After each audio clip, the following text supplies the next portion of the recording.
Well, the van is fixed. After driving 1,800 miles, they found it. It was just a loose cable on the positive terminal, which is very important and should not ever be loose. There was some heat damage, and that cable was tight when I left New York, so it has worked itself loose over all the washboard roads and the stone covered roads that I've been traveling on, and that's just what happened. And finding out what was wrong should have been a relief, and it was, for about 5 minutes, because then I had to sit with something that I've been pushing away for quite some time.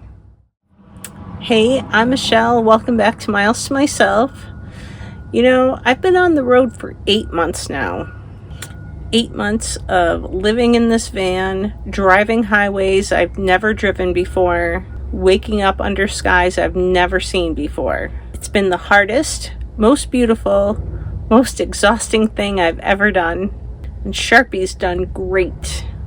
The van is doing okay, better now, clearly. But me, I've been running on fumes for a while, and I think it's time I be honest about that. When I get back east, I'm gonna come off the road for a while. Not forever, I'm not quitting, but I'm gonna go home for a while and get my feet under me. And before you worry, the channel isn't going anywhere, but I'll get to that. First, I want to explain why, because it matters. Here's the thing that I alluded to, but I didn't really say out loud. So here we go. The financial pressure that I'm under is not from van life. The debt that I'm carrying, I brought with me into this life. It was already there when I left. And a little bit about me, I do have a master's in business administration. I do have an accounting certificate, a graduate accounting certificate, and I have a lot of experience in finance and accounting. So when I made this plan, selling everything, building the van, and getting on the road, I genuinely believed that remote work would fall into place. That with my background, my skills, and my experience, that would be the easy part.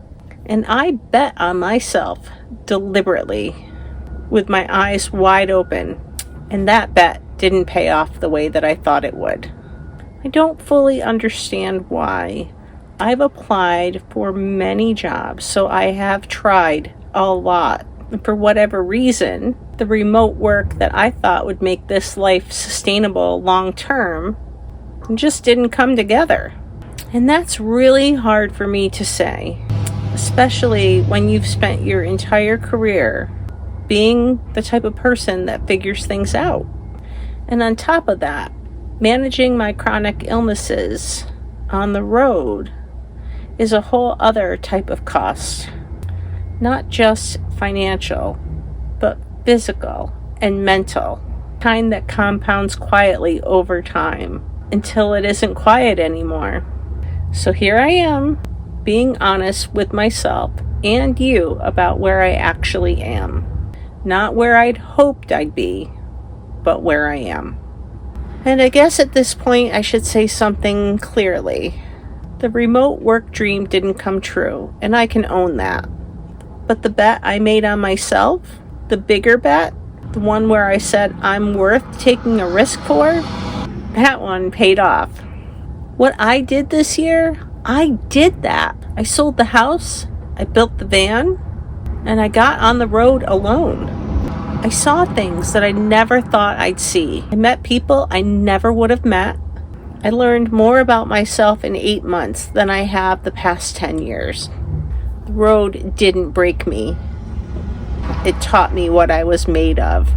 And part of what I'm made of is knowing when to slow down, when to regroup, and when to make a smarter plan. And that's not failure. That's just common sense talking. I'm not home yet. I still have a couple of stops ahead of me. A few more sunrises from the van window. A few more miles of Sharpie riding shotgun. And honestly, I don't know how I feel about all this yet. Part of me is relieved, and part is sad. And part of me is still trying to figure out what the next chapter is going to look like. But that's okay. I don't need to have it figured out today. What I did decide is that this channel is staying. I'll keep filming and I'll keep sharing, because I think the next chapter will be the most real thing I've put on here yet. And it's not just van life. But what happens when you take the biggest risk of your life and life asks you to adjust the plan? This wasn't the ending I planned, but I'm starting to think it might be exactly the one I needed. I'll see you on the road. Thanks for watching. Bye!